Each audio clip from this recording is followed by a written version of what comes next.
জনাব মোহাম্মদ জাহিদুল ইসলাম মিয়া। উপস্থিত আছেন সুযোগ্য এসপি জনাব প্রত্যুষ কুমার মজুমদার। উপস্থিত আছেন বাংলাদেশ কেন্দ্রীয় দোকান মালিক সমিতির সভাপতি মোহাম্মদ হেলাল উদ্দিন। উপস্থিত আছেন রেজাউল করিম মন্টু, সহসভাপতি বাংলাদেশ দোকান মালিক সমিতি। উপস্থিত আছেন কাইয়ুম তালুকদার মনি, সহসভাপতি বাংলাদেশ দোকান মালিক সমিতি। উপস্থিত আছেন মোহাম্মদ আলী, সহসভাপতি বাংলাদেশ দোকান মালিক সমিতি।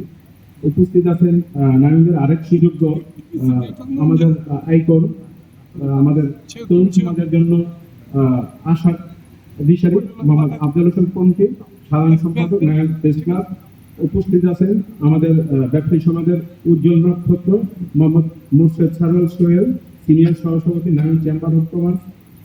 উপস্থিত আছেন আহমেদ রহমান তনু, পরিচালক নারায়ণ চেম্বার অফ কমার্স। আরো এই জায়গায় উপস্থিত আছেন নারায়ণগঞ্জের জেলা দোকান মালিক সমিতির সভাপতি আমাদের প্রান্তীয় বড় ভাই আলহাজ মোহাম্মদ শাহজাহান মিয়া। উপস্থিত আছেন আমাদের সহসভাপতি সিনিয়র মাসুদুর রহমান খুশি সাহেব। স্টেজে আরো উপস্থিত আছেন আমাদের প্রান্তীয় সেক্রেটারি এম.এ. সাহেদ শাহিন। তো যাই, আজকে আমাকে এই জায়গায় অল্প কিছু বক্তব্য দেওয়ার সুযোগ করে দেওয়ার জন্য আমি আমার কমিটির কাছে ধন্যবাদ জানাই। তো সর্বপ্রথমে আমি যে জিনিসটা বলবো যে আজকে এই জায়গায় যে আসনটা, যে প্রোগ্রামটা আলোচিত করেছেন আমাদের সম্মানিত ডিসি সাহেব মোহাম্মদ জাহিদুল ইসলাম মিয়া, যার সম্পর্কে দু একটা কথা না বললেই নয়। উনি 25তম বিসিএস প্রশাসন ক্যাডারের একজন কর্মকর্তা।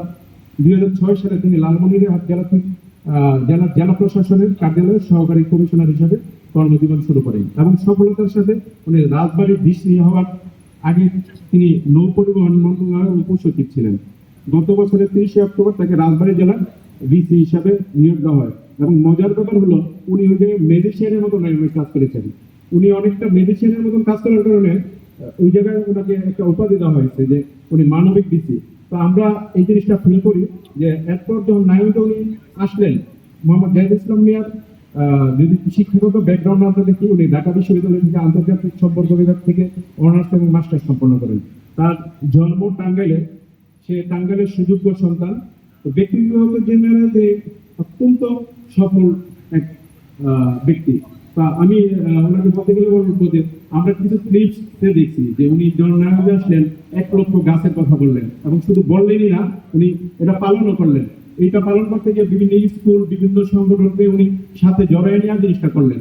আমরা এর পাশাপাশি ওনাকে দেখলাম যে উনি ড্রেনেজ 17 কিলোমিটার ড্রেনেজ গত 20 বছরে যেটা হয় নাই, উনি এটা সফলতার সাথে করলেন। পাশাপাশি আরেকটা জিনিস দেখলাম যে উনি শিক্ষা অনুরাগী, উনি কিছু বইও বিতরণ করলেন বিভিন্ন পাঠাগারে, বিভিন্ন স্কুলে বই। উনি জানেন যে আজকের শিক্ষিত জাতি ভবিষ্যতের শিক্ষিত জাতি কি করতে পারে, এই জন্য উনি গোড়ামূল থেকে উনি চিন্তা ভাবনা করেন।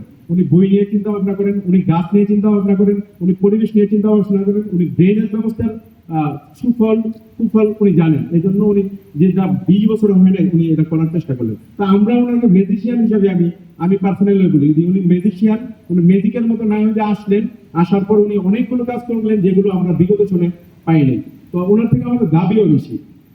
রিসেন্টলি আরেকটা দাবি যেহেতু বেশি, আমার বেসমেন্টটা কোথায় থেকে তৈরি হলো, এগুলো দেখলাম যে স্কুলের ছেলেরা ভাঙচুর করতে পারে। আমরা অন্য অন্য জায়গায় দেখছি যে স্কুল ছেলে ভাঙচুর করবে, পরে প্রশাসন যাবে, তার নাম পানিশমেন্ট হবে। যে ছেলেগুলো পানিশমেন্টের শিকার হবে ওর লাইফটাই নষ্ট হয়ে যাবে। ওনাকে দেখলাম ব্যতিক্রম যে উনি কেন্দ্রে নিয়ে ওই ছেলেদের বোঝাচ্ছে যে তোমরা মানুষ হও, মানুষের মতো মানুষ হও। ওনার একটা স্পিচে হয়তো একটা ছেলের জীবনে চেঞ্জ হয়ে যাবে। হয়তো এই ছেলে 20 বছর পরে বলবে যে আজকে এই বিসির কারণে আজকে আমি মানুষ হতে পারতো। হয়তো সে বিশৃঙ্খলায় জড়াইতে পারতো, বিশৃঙ্খলায় না জড়ায় সে তরুণ সমাজে একটা গতিশীল জীবনের দিকে ধাবিত করলো। ওনার রিসেন্টলি আমরা একটা কার্যক্রম দেখবো যে জিনিসটা হলো যে উনি লিঙ্ক রোডে যে কাজটা করছে। তো লিঙ্ক রোডে যে আলোর যে ব্যবস্থাটা, ওই জায়গায় ছিনতাইয়ের ব্যবস্থা, ছিনতাই হইতো, অন্ধকারে নানান ঝামেলা হইতো, আমরা ওনার এই জিনিসটা দেখি।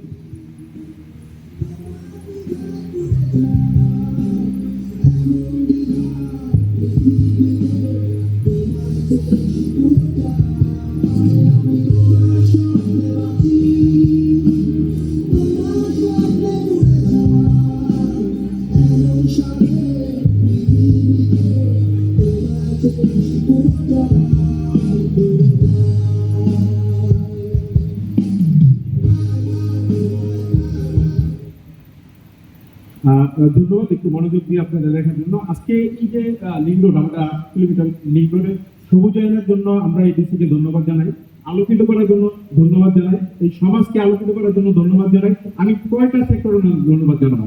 আমি ওনাকে স্বপ্নদ্রষ্টা মনে করি, যে উনি স্বপ্ন দেখেন এবং স্বপ্ন উনি পালন করেন। তা আমরা ওনার থেকে ব্যবসায়ী সমাজ যে জিনিসটা চাই, যে আমাদের শহরে যানজটের সমস্যা, আর সবচেয়ে বেশি এই সমস্যা আমরা ফেস করি ফুটপাত সমস্যা।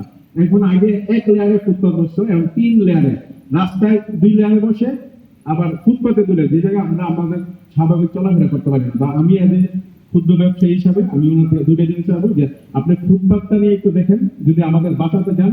আমরা ক্ষুদ্র ব্যবসায়ী খুব ঝামেলায় আছি ফুটপাতে, কারণ অনেক যন্ত্রণায় আছে, আমরা চলাফেরা করতে পারি না, ব্যবসায়ের সমস্যা। আবার অটোর জন্য আমি দেখলাম যে আধা ঘন্টার মধ্যে 4 সালে মোড়ে দাঁড়াতে হয়। তো আমি বলবো যে এই যানজটটা দেখার জন্য, তো পরিশেষে আমি বলবো যে এই জায়গায় আরো অনেক বক্তা আছে, আমাদের থেকে অনেক সুন্দর সুন্দর হয়তো বক্তব্য দিবেন। আমি সবাইকে ধন্যবাদ জানাই, আমার বক্তব্য শেষ করলাম। ধন্যবাদ। ধন্যবাদ জানাবো সাহেব। এই পর্যায়ে